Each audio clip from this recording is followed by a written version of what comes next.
Hey, how's it going? And today I was going to show you how to create this lightning storm effect.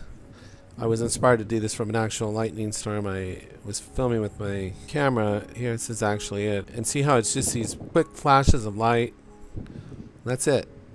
That's an actual thunderstorm. It's just darkness and then just boom, boom, boom, everything lights up. So that's what my camera saw. That's what I saw, which was nothing. And then the whole scene would light up for just briefly for a millisecond.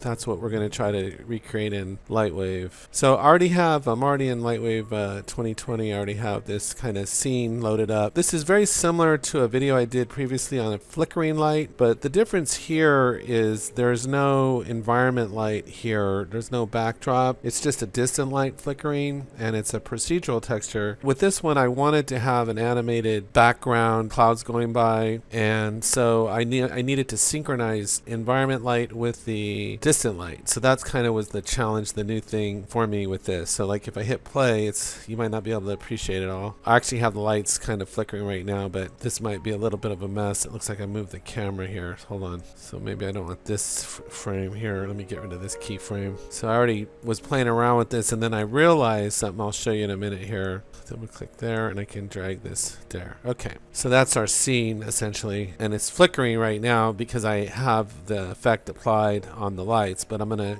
go back and clear those and show you kind of what I did. So on the lights, let's go to the lights, and I'm going to go to properties. Now if you use an envelope and you want to clear it, the graph editor behind it, you hit shift and you just click the E, and that clears it. That clears. So I cleared that, and I'll clear the distant light here. Shift, left mouse button. No, so I have no effect now. So now if I hit play, you'll just see the clouds kind of going by. So, and I showed how to do that in another video too called Animated Sky. So really I'm kind of combining those two videos together into one. Let's get started on this. So I'll go in, I'm in the light, go into properties, and we'll hit E because we're going to animate this. We'll go into the graph editor. There's a keyframe already in the 0 position, 0 frame by default, so we're going to make sure we're clicked on the move tool here. I'm going to click on that. When it's white, it's selected. When it's orange, in my system, it's not selected. So white means it's selected. To select a curve or the keyframes, you just hit the right, hold down the right mouse button and click and drag. So we come down here to values, and we're just going to put it at 0. Whoops. Why is it doing that? Oh, how did that happen? Let me click on this. I'm going to delete that. Oh, I deleted both of them. Okay. Well, anyway, so I guess we'll add a frame here. We'll put it on 0. What's it doing? 0 and 0. Okay, now if you hit A, it fits everything to the screen. So originally when I did this, I had the lights just stepping. I went up here to options and I set it to stepped because it seemed like it was just going off and on. But looking at it closer, it kind of it almost kind of fades on and fades out real fast. So it's not so much a step. I noticed it seemed like to fade out real quickly.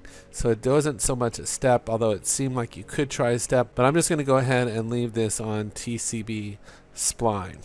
Okay, then I'm going to come down here and we're just going to I'm hitting the scroll wheel here. I want to have some range here, and then this is real fun and easy. We're just going to go like this, or just a click. See, it's step for some reason. You can right click it. I want TCB spline options step. I said there. Okay, so we're going to go here. Here we go. And here we're just varying the intensity. So this essentially is turning it off and on, off and on. This keyframe here is selected. Let me go back to the move tool. This keyframe is selected here, but none of these other ones are. I notice there's this keyframe way out here. I don't want that there, so I'm going to click on it. Let me just right mouse button and select it, and I'll hit delete. This is all I want. This looks stepped for some reason. Let me check this. No? Okay. Well, anyway. We'll right mouse button and we're going to click and drag and select all of those keyframes. Then what we'll do is we'll come over here to keys, and you can just either click this or hit lowercase c to copy it. Then we're going to come in here to add keys to bin, And we'll call this distant 2 and go OK. And then we're done with the distant light. Now we can switch to the environment light, and we can go in through the graph editor here. Hit A, we're going to click over here and put this at the origin, basically 0 frame, 0 value. Hit A, and we're going to click right on this. And now here's the tip or trick. Control, make sure you're clicked on the keyframe. Control Shift left mouse button, and it brings up this sub menu, and go insert distant 2 from bin. Hit A, and basically it copies in that exact same keyframes that I had under the distant light. Now, I don't know if the environment light should be shifting so much. So what I could do here is go up here to one of the higher values and see this is value 3.0. So just click on this and just put it to 3.0. Just put it to 3 and click on this one, click on that and set it to 3. There might be other ways to do this, like of course cancel that. 3. There we go. So this will definitely turn the light off. This will kind of, when the light's going in and out, I want it to kind of stay the same intensity level. It doesn't make sense for the environment light to be fluctuating so much. Although I guess you could. You have to just play around with it. Now if we go back in here and we hit play, we've got our, it's kind of fading in and out randomly. You could just play around with it. You might step it. You could try the splines.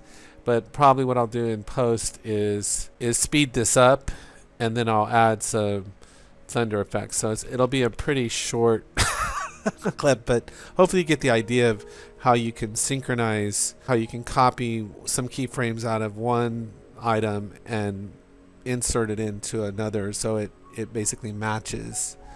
Okay, I hope you found this helpful. Take care and have a great day.